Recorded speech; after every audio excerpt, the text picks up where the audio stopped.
In lecture 23 of Applied Statistics, we're going to do something kind of different. I hope it will be kind of fun. Essentially, we're doing a case study that's building off the mechanics of multiple regression that we talked about in lecture 22, applied to a home prices example. What we talk about here in lecture 23 is really the more ideal way to approach things. We're going to approach things by building the model and making it more complicated rather than what we did in lecture 22 where we started with kind of a complicated model. You should realize that in doing this applied math, applied statistics, that our answers are tentative. They are definitely not perfect. You might even say they're far from perfect. That's not the usual kind of thing that happens in a math class. Anytime you try to apply math and statistics with advanced models, your answers are always tentative. There are bad answers, there are okay answers, there are good and there are better answers, but there are no perfect answers. So what I say here is not the end-all be-all. So it's data exploration and variable selection for multiple regression. What I've just said can be really stated more succinctly with a statistical and scientific aphorism that's kind of famous. It's just a short truth that somebody said once. All models are wrong, but some are useful. What do I mean by that? Well, wrong meaning not exactly right. Anytime you create a mathematical, statistical, scientific model of reality, it's never going to be perfect because it can't take into account all possible factors. But maybe it's close enough to be useful. This is generally attributed to George Box, but I'm not positive that he's the only one that said this. Here's the lecture plan. We're going to start by recalling the home price model from lecture 22. I personally gathered this data back in the year 2014 from a town called Roseville, Minnesota. I was looking at asking prices and seeing how those depended on, for homes that are on sale, and seeing how those depended on the square footage, the number of bedrooms, the number of bathrooms, and whether the home was newer or not. So we'll talk about those variables, and we'll talk about the sample regression equation that we got from the sample. We'll look at possible problems with the model. Could there possibly be problems? Yes, it's definitely going to be far from perfect. Then we'll backtrack and we'll start at what you might call the right place. Instead of constructing a fancy model right at the outset without looking at the data, we should start by looking at the data. We'll do some exploratory data analysis.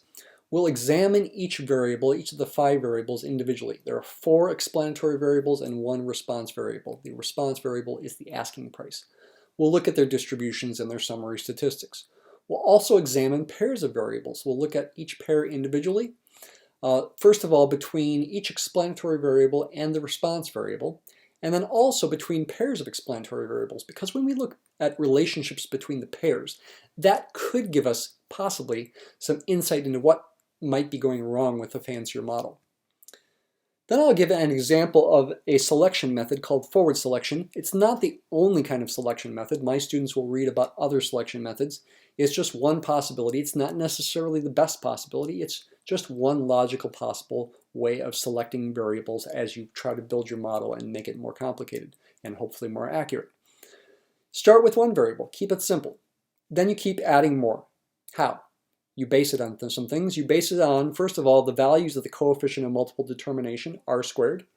And you also base it on doing some hypothesis tests that I've never taught my students before. I'm teaching them for the first time here. You're comparing what you would call reduced and full models where you add variables. Those are the full models. It's based on a certain F statistic. Then we'll keep adding variables until you can no longer reject the null hypothesis, and that is your stopping condition. Finally, we'll make some closing comments. All right, so let's get into some details here. So first of all, recall that our example, again, was predicting home prices. This was in lecture 22. I gathered data about 4 quantitative variables. Square footage, SF, that's a continuous variable. Number of bedrooms, that's a discrete variable. It can be 1, 2, 3, 4, 5, 6, etc. Number of bathrooms, this is discrete as well, though you may be aware that some bathrooms get counted as half bathrooms if, for example, they don't have a tub or a shower. Some bathrooms might even get count as quarter baths, maybe if they just have a sink. These things are allowed. And truth be told, because of these kinds of things, you might actually call a bath a quantitative categorical mixture variable because of that, because it's hard to understand maybe the distinctions between a quarter and a half bath as far as a numerical designation at least. Then we have the asking price, that's a continuous variable. I also gathered data, like I mentioned at the beginning, about a simplified categorical variable that I'm fuzzily quantifying as something called an indicator variable, new. It's discrete. New will take on a value of 1 if the home is newer, and a value of 0 if the home is older, but those are kind of fuzzy categories. Okay, and again, the fact that I'm labeling the values 0 and 1 is kind of arbitrary, but simple. The goal is to predict the asking price based on the other variables, and the sample that I got was a sample of size 87. The observed sample multiple regression equation is what you see here. P hat, P being the asking price, we're trying to predict that, so we put a little hat above it, is approximately negative 11.62 plus 0.1728 times the square footage minus 46.57 times the number of bedrooms. That's kind of strange. Why would there be a minus sign there? Plus 47.88 times the number of bathrooms minus 16.83 times whether the home is new or not. So in other words, you would subtract 16.83 if the home was new and subtract 0 if the home was not new. That seems kind of strange too. This model does a decent job for prediction if you plug in specific SF, bed, bath, and new values, at least based on the data that I gathered. It predicts the asking prices reasonably well, okay? But using this outside of the sample, it might not be so clear whether it will do a good job, and particularly these negative coefficients seem kind of fishy. You would think as the number of bedrooms goes up that the asking price should also go up. You might also think that if the house is newer, that the asking price should go up, though that's not completely clear that that would definitely happen. One thing you might ask is the sample really random? It was based on the homes that were on sale on a day in June in 2014. To me, that it's certainly not a random sample in the usual sense, but it seems like a reasonably random kind of thing. I mean, who determines which homes are going to be on sale on a given day? Okay, that seems reasonably random. What are some possible problems with that Lecture 22 model? I hinted at them. There are likely problems with jumping to such a model right away. It might be a bad model, or at least not quite good enough in various ways. We might be able to do better. One bad thing that stands out right away, like I mentioned, the coefficient of bed is negative. That doesn't make any sense, does it? As the number of bedrooms goes up, the price goes down? Why would that happen? You would think for a larger number of bedrooms, the price should be higher. How should that coefficient be interpreted then? That seems to affect the interpretation. Well, you could say, based on this model, according to all the data and all the variables, it is the approximate rate of change. It is a slope, you might say, in a higher dimensional space. In thousands of dollars, the units for the price here are thousands of dollars, I should have said, with respect to a 1 unit increase in bedrooms. And it goes down. The asking price is going down as the number of bedrooms are increasing. Does that make sense? You need to keep in mind that this is true when the other variables are included in the model and held constant.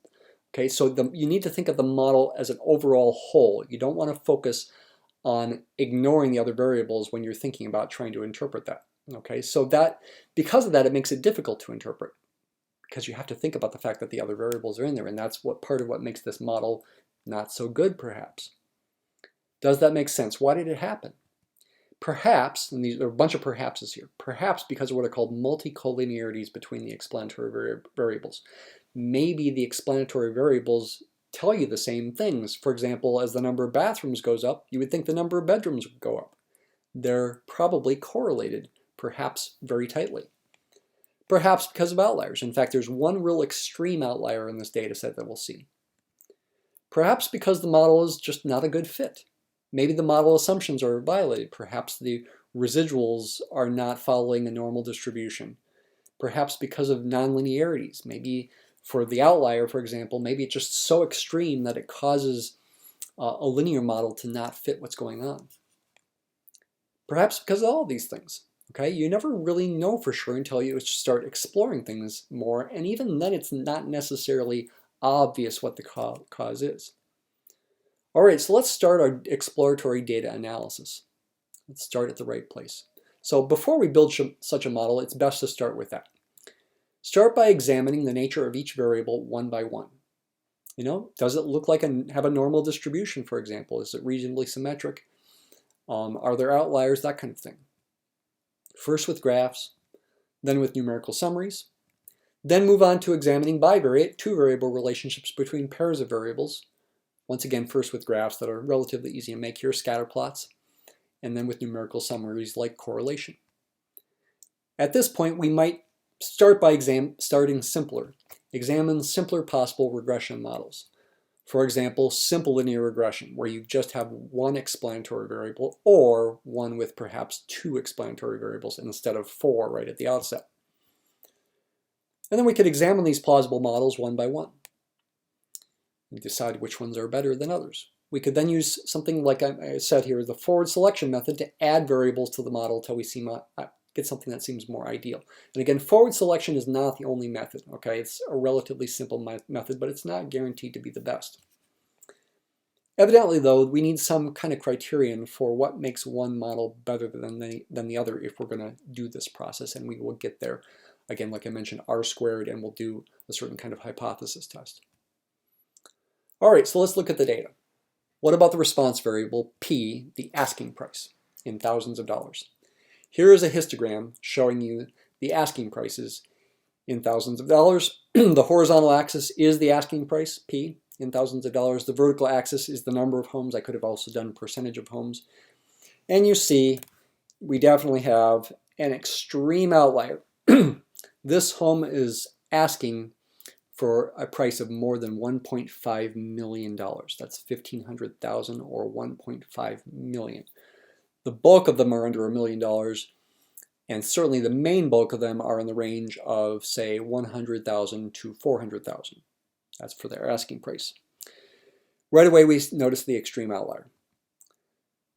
Just for your information, the mean turns out to be roughly $298,000. The median is $240,000. That should make sense. Extreme right tails, outliers that are far to the right, make the mean typically much greater than the median. And the standard deviation is about $201,000. Might ask what happens when we get rid of the outlier. We will look at that. So hang on, you might want to write these numbers down here. We'll see how they change. Also look at histograms and bar charts of the explanatory variable data, including the extreme outlier again. Again, we'll look at what happens when we exclude it. So here we have, well, the first one's really a histogram. This one right here is a true histogram because square footage is essentially a continuous variable. And once again, we have the extreme outlier. That really expensive home does have a lot of square footage. That is the right house. These other ones aren't histograms in the usual sense, though you can kind of interpret them that way. It's because bed and bath and new are all discrete variables. That's why they're not traditional kinds of histograms, though they are still giving you a sense of the shape of the distributions of these variables. Bed, has kind of a bell-shaped curve. Even though it's just discrete, it can only take on values 1, 2, 3, 4, and 5 here. Bath is kind of a funny-looking distribution. You'd sort of say the pattern overall is about like that. It is still discrete. 1, 1.5, 1.75, 2, 2.5, 2.75, 3, 3.5, and 4 are the possible values there that we see. It is discrete, so this is again not a histogram in the usual sense of the word. It might be better to call it just a plain bar chart, though it is again giving you a sense of the distribution. And then homes, new or not, 0, it just takes on two values, 0 or 1. So making a histogram-like thing again is misleading here too. But it does give you the sense that older and newer are relatively the same percentage of homes in Roseville, Minnesota back in June of 2014. What happens if we get rid of the outlier? Well, we should look at the summary statistics here as well. Here's the mean square footage is about 2126, standard deviation about 1030, median at 1874. Mean number of bedrooms 3.25, mean number of bathrooms 2.11. And the mean newness, which again sounds weird, is about 0.46. Again, reflecting the fact that there's more zeros than ones. What happens as we get rid of the outliers? Let's look back at the histogram of P without the extreme outlier. It still is, you would call it right skewed, and there are some relatively high outliers, you might say, but not the real extreme one. That does definitely have an effect, especially on the mean and standard deviation. The mean previously with the outlier was 298 million. That was with the outlier. Without the outlier, it's down to 284,000, from 298 to 284. The median stayed the same, actually, 240,000. That should make sense if you know about the medians. The standard deviation actually went way down. It was around 200,000 before. Now it went down to 153,000 when we deleted that one extreme outlier. With the explanatory variables, well, the square footage histogram definitely changed. We no longer have an extreme outlier here. But the other quote-unquote histograms don't really change much at all. You can't really even tell the difference. They do change slightly, but you can't really tell the difference. That should make sense. This real expensive home that was over $1.5 million and had over 7,000 square feet didn't differ very extremely in the number of bedrooms and bathrooms and whether it was new or not, of course. So those things don't change very much. We can again look at the summary statistics. Square footage went from about, I think it was 2120 or so, down to 2060. Standard deviation of square footage went down from, I think it was around 1,000 before, and now it's 832, so that's kind of an extreme drop again. Median stayed about the same, but again, for these other ones, the bed, bath, and new, it basically doesn't change much. And you can compare with the previous slide if you like. Now let's move on to looking at simple linear regression pairs, including the outlier.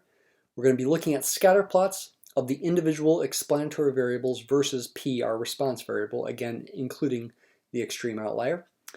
And we'll also add in the regression line and the correlation right away, and we'll just see what happens. So here they are.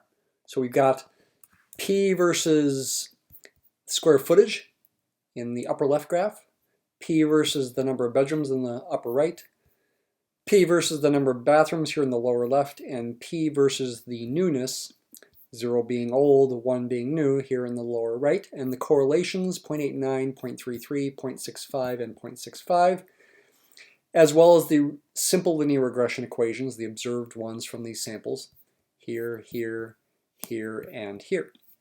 One thing that stands out right away that I'm kind of excited about is that we got back to a positive coefficient for bedroom and new. So at least you might say, based on these models, although these correlations here, well, this correlation here at least is relatively small, that for example with the number of bedrooms, maybe it's better to say that for each extra bedroom you raise your asking price by about $70,000. Now, is that really right or not? You'd have to compare with not only the sample data, but perhaps wider data. And you'd actually have to go back in time because that was back in 2014. So we can't do it because it's now 2020. But that would be what you would have to do when you have to test models against reality to see whether they give you good predictions or not. We do see again the outliers being included. Here it is right there with this one, here, here, and here. We see the square footage one it's got the highest correlation. It would also therefore have the highest R squared value. It seems like we definitely want to include square footage in our model, including as we build the model to become more complicated. And one thing I'm noticing here is that this is an outlier because it's far away from the rest of the data, but it's still relatively in line with the overall trend. If it was an outlier more over here or so, that would be less in line with the overall trend. That would probably have a more negative effect on the model than an outlier that is more in line with the overall trend. And we will actually see that in the results that we look at later. The outlier here being in line with the overall trend does make it still pretty decent to include in the model, even though it's an outlier. Here with the bed, bath, and new, it seems less clear whether you should include the outlier. Actually, ultimately, to keep things simple, in the end, we will not include the outlier, but realize that it's not really affecting things so badly with at least this particular one, with the square footage. Okay, here's the example. Here's what it looks like without the extreme outlier.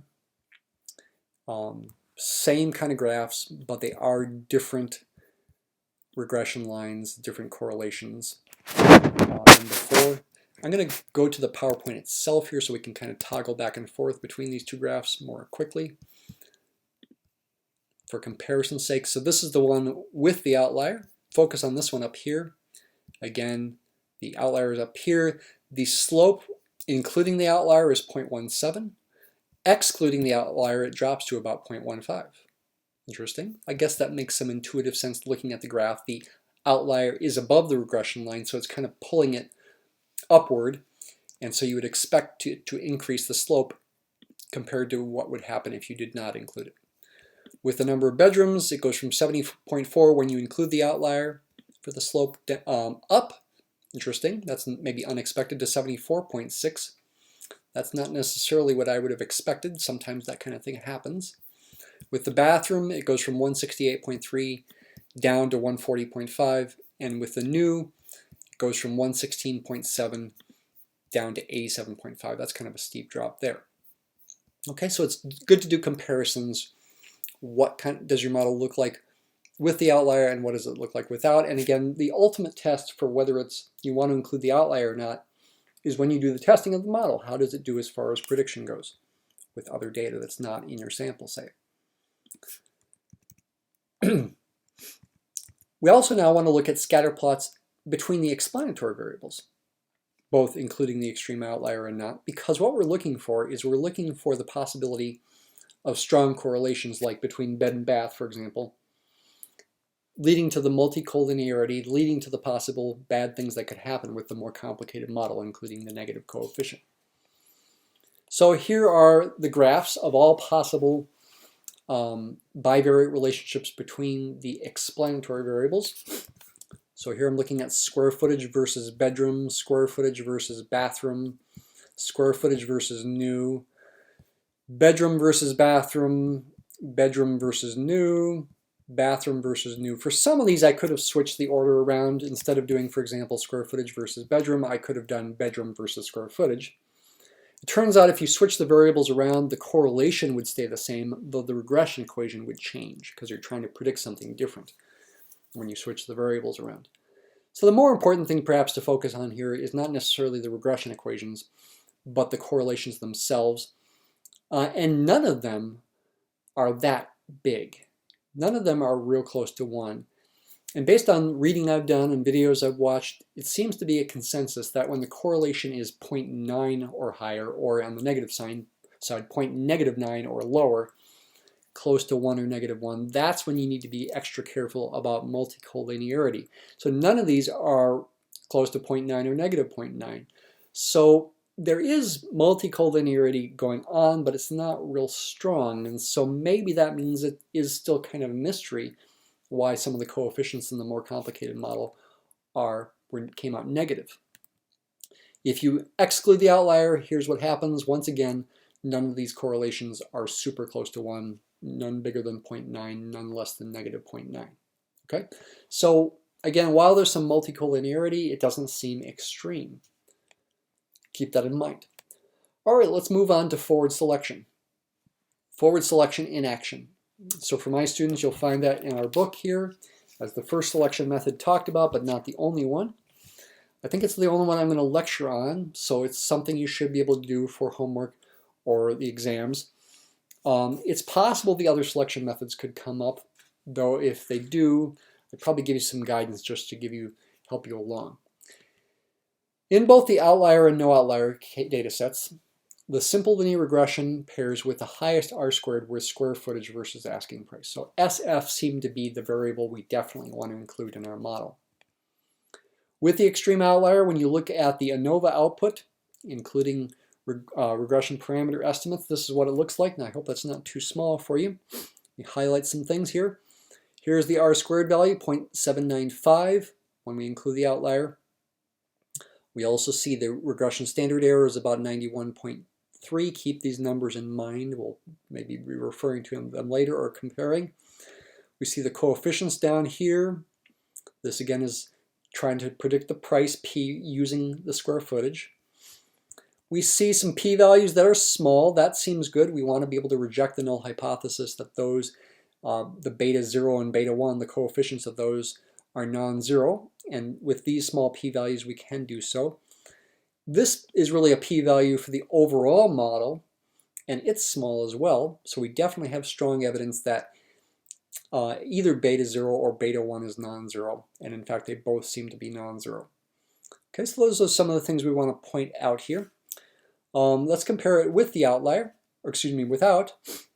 The R-squared actually goes down. I think the reason for that is because even though it was an outlier, it was still in line with the overall trend. And that's making R-squared actually bigger when you include the outlier. I ultimately, again, will exclude the outlier. okay? But there might be situations where you do want to include it, okay? And again, you'd want to be doing the testing. We can observe the other things. Did the coefficients change much? The slope didn't change much, rate of change of SF, but the intercept changed a lot.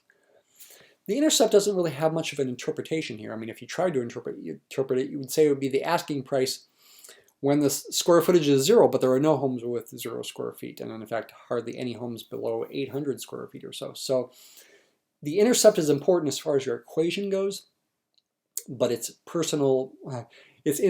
individual interpretations doesn't really mean much in this situation. The t-stat for the slope is very large and the p-value is very small. The p-value for the intercept without the extreme outlier is not very small.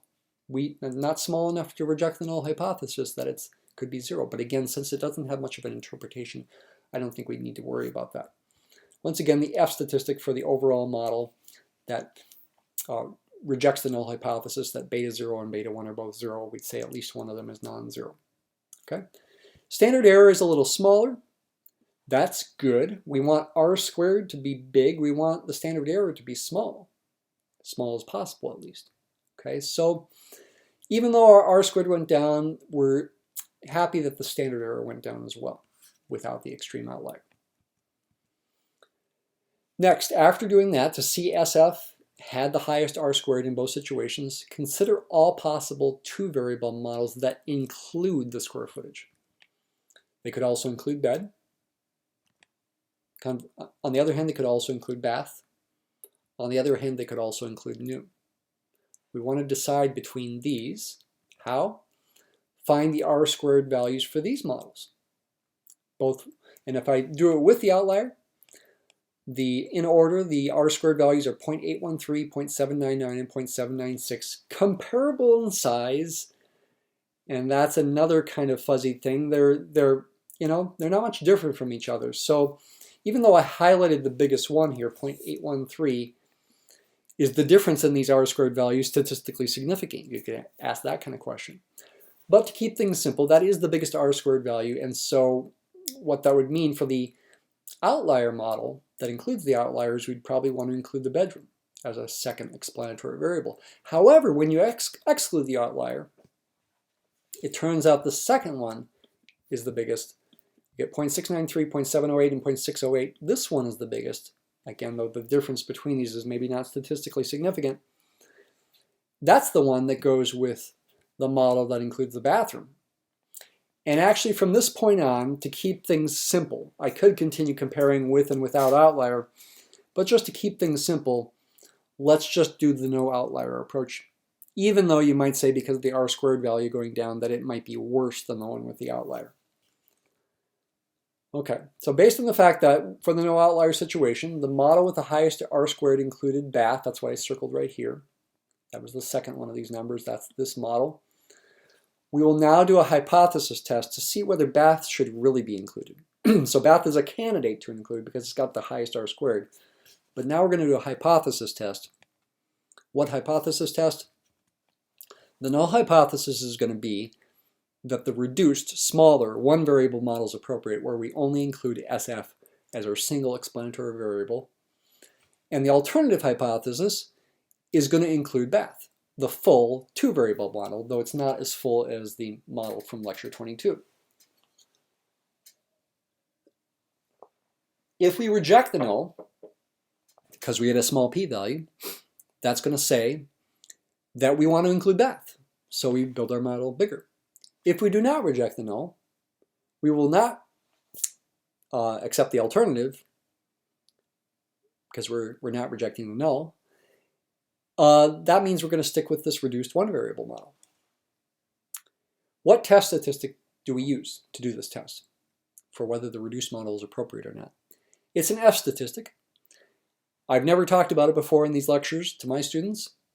It's a different kind of F statistic than before, than even in lecture 22. It's this one right here. Sorry, that came out of order. Kind of a complicated looking beast there. Fractions within fractions. SSER, R standing for reduced, minus SSEF, F standing for full, divided by K minus M, all divided by another fraction, SSEF for full, and divided by N minus K minus 1. K is the number of variables in the full model, so in this case that's going to be 2, because we're talking about this test. M is the number of variables in the reduced model, so in this case that's going to be 1. SSEF is the residual sum of squares, E standing for error, error being synonymous with residual, for the full model, SSER being the residual sum of squares for the reduced model. I am going to show you some spreadsheet output to find these numbers. When you do find them, you get this in this situation. I'll show you these numbers here in a minute. SSER turns out to be 631,939. SSEF turns out to be 582,275. That goes in 2 spots. Remember, K was 2. That's the full model. M is 1. That's the reduced model. 86 divided by 3, that is N minus K minus 1. Because in the original data set there were 87 data points, but now I'm excluding the outlier, so N is 86. And K again is 2 here. So we have ultimately N minus 3, 86 minus 3. And you can double check that you get 7.08. Is that statistically significant? Seems relatively large. You know, anything typically with most test stats bigger than 2 or 3 is often large, given a small p-value. Though with the F it's a little tricky because you got these different degrees of freedom. We have 1 degree of freedom for the numerator and 83 degrees of freedom for the denominator. I forgot to mention that notation up here. If you use technology, you get a p-value of about 0.009 here. We reject the null, and therefore we choose the full 2-variable model. Let me pause to show you that you can calculate this p-value with a calculator.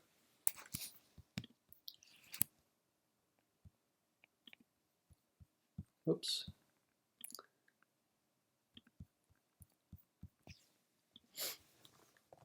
I need to remember it was like 7 something for the test statistic value. 7.08, 1 in 83 degrees of freedom. 7.08, 1 in 83 degrees of freedom. On a TI, I'd want to go to my distribution menu. There's an FCDF. That's what I need. 7.08 for the lower, 10 to the 99 for the upper is essentially plus infinity. 1 and what was it, 83 degrees for the degrees of freedom for the denominator. Paste that in. The p-value is about 0.009, like I said. Okay, so that's how you would do that with your calculator once you calculate the value of that F statistic.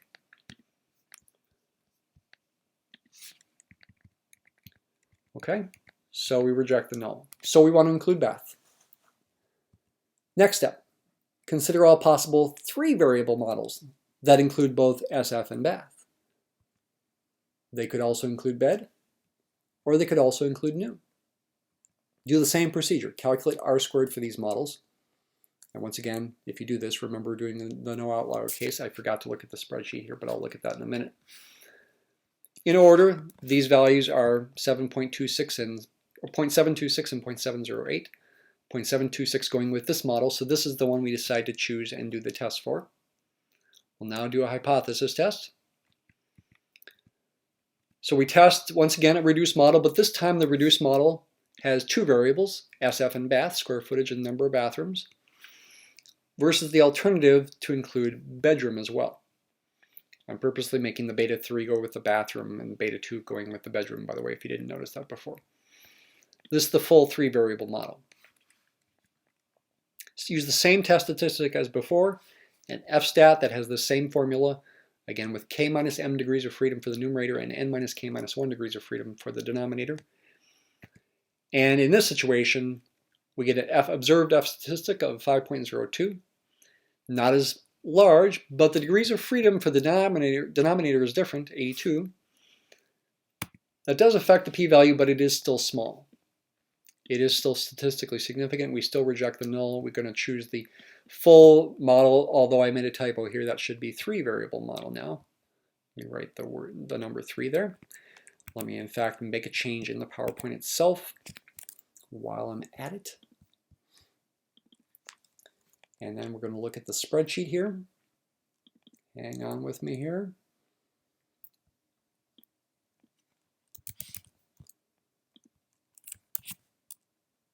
All right, let's look at the spreadsheet where these SSE values can be found. So for example,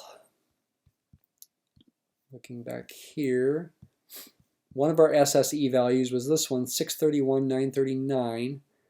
That went with the reduced model that included just SF.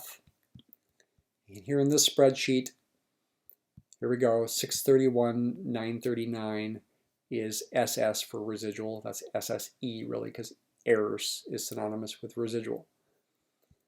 The next one there was the 582,275. That goes with when you include bath as well, 582,275. 582,275 right there, SSE, going with residual.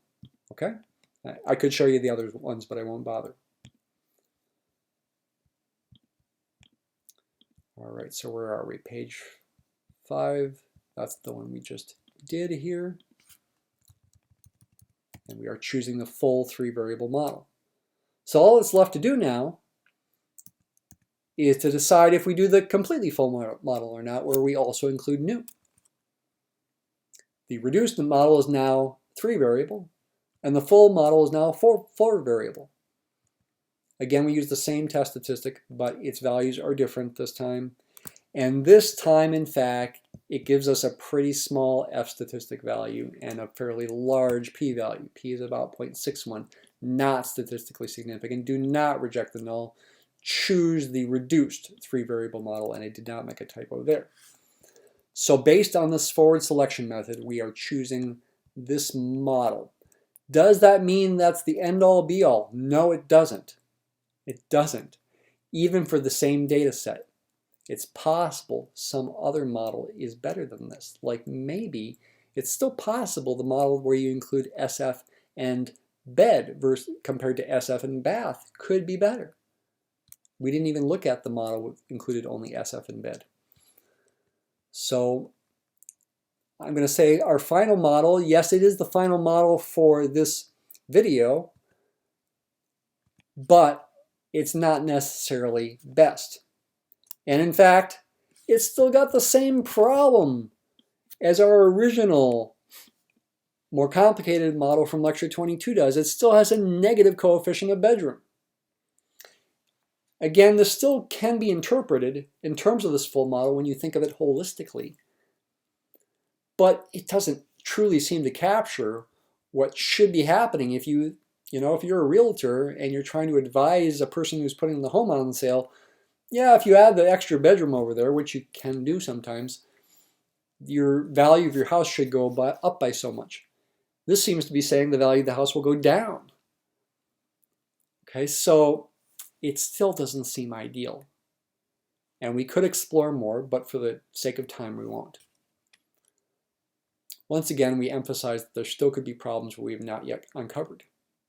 And maybe, just for ease of interpretation, maybe we decide to go back to the 2-variable model with just SF and bath, so we don't have to worry about the number of bedrooms.